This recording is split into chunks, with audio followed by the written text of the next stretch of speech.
नमस्कार बच्चों, मैं आपकी हिंदी की अध्यापिका फिर से आपका हिंदी की कक्षा में हार्दिक स्वागत करती हूँ। उम्मीद करती हूँ आप सभी स्वस्थ होंगे, खुश होंगे और कक्षा के लिए बहुत ज़्यादा उत्साहित होंगे। तो चलिए आइए आज की कक्षा शुरू करते हैं। आज है बच्चों हमारा पाठ 9 सूरदास के पद और इसके परिचय निम्न प्रकार है। सूरदास हिंदी के महान कवि और श्री कृष्ण के अनन्य भक्त थे। इन्होंने श्री कृष्ण भक्ति में अपना सारा जीवन समर्पित कर दिया था। प्रस्तुत पदों में पहले पद में सूरदास ने भगवान श्री कृष्ण के प्रति अपनी भक्ति की पराकाष्ठा को प्रदर्शित किया है। वे जहाज के उस पंछी की भांति हैं जो घूम फिरकर जहाज पर ही लौट आता है, उसका मन कहीं शांति प्राप्त नहीं करता। दूसरे पद में वे कहते हैं कि जिसके ऊपर प्रभु की कृपा हो जाती है उसके लिए असंभव भी संभव हो जाता है। तो चलिए आइए उनके पदों के जरिए और जानते हैं बच्चों। तो पहले पद में कहते हैं, मेरो मन अनंत कहाँ सुख पावे, जैसे उड़ी जहाज को पंछी पुनी जहाज पे आवे। कमल नैन को छाड़ी महतम और देव को ध्यावे, परम गंग को छाड़ी पियासो दुर्मति कूप खनावे। जिही मधुकर अंबुज रस चख्यो, क्यों करील फल खावे। सूरदास प्रभु काम धेनु तजी, छेरी कौन दुहावे। दूसरे पद में कहते हैं, चरण कबल बंदो हरि राई, जाकी कृपा पंगु गिरी लंघ है। अंधे को सब कुछ दर्शाई, बहिरो सुने मूक पुनि बोले, रंक चले सिर छत्र धराई।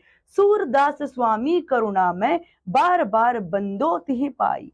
मतलब बच्चों, जो सूरदास जी हैं वह कहते हैं कि मेरा मन केवल कृष्ण भक्ति यानी कि प्रभु की भक्ति में ही लगता है। जिस प्रकार बार बार एक जो पंछी है वो जहाज से उड़ के जा करके भी बार बार जहाज पर ही आता है, उसी प्रकार मेरा मन भी बार बार यहाँ वहां जा करके भी केवल मेरे प्रभु के पास ही आता है। वह आगे कहते हैं कि कमल नैन को छाड़ी महात्म, जो सुंदरता है नैनों की उनको छोड़कर और वो देव को ध्याते हैं, सारी सुंदरता को छोड़ करके वो देव का ध्यान करते हैं। और कहते हैं परम गंग को छाड़ी पियासो। अब जो परम गंग है यानी कि जो प्रभु की भक्ति है, जो अच्छे काम है, उसको छोड़ करके दुर्बुद्धि में वो क्या करते हैं, कूप, दुर्बुद्धि के और कूप यानी कि कुएं खोदते हैं, अच्छे काम नहीं कर पाते हैं, जिसमें प्रभु की भक्ति है वह नहीं कर पाते हैं और संसारिक जाल में फंस करके जो दुर्मति के कुएं हैं वह खोदते जाते हैं। आगे कहते हैं, जी मधुकर, जैसे ही जो अंबुज है, जैसे ही जो भंवरा है वो क्या करता है, जो मीठा रस चख लेता है तो वह क्यों करील फल खाएगा, वह कड़वे फल क्यों खाएगा। उसी प्रकार जो व्यक्ति भगवान की भक्ति या सत्कार को चुन लेता है वह कुमार्ग या फिर वह भगवान के से दूर क्यों जाएगा, वह तो केवल उसी मीठे रस के पान के लिए ही व्याकुल रहेगा। आगे कहते हैं, सूरदास प्रभु काम धेनु तजी, छेरी कौन दुहावे। सूरदास कहते हैं बच्चों कि जिसके पास कामधेनु गाय है वह बकरी क्यों पालेगा, जिसको कामधेनु गाय का दूध मिलता है वह बकरी का दूध क्यों खाएगा। इसी प्रकार वह आगे कहते हैं कि जिस अगर मुझे भगवान की भक्ति मिली है तो मुझे उसमें ज्यादा रस मिलता है, यहाँ तक कि ना कि संसारिक मोह माया में पड़कर मुझे सुख मिलता है। किसमें मिलता है, प्रभु की भक्ति में मिलता है।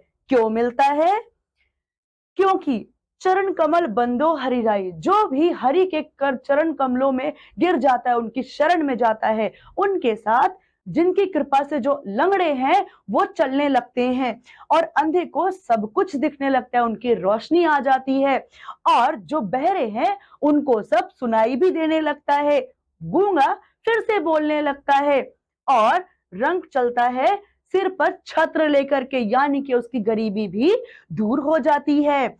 और सूरदास स्वामी इसी प्रकार करुणामय तरीके से विनती स्वरूप में क्या करते हैं, बार बार अपने प्रभु की आराधना करते हैं। तो बच्चों, इसी के साथ इस कक्षा में इतना ही।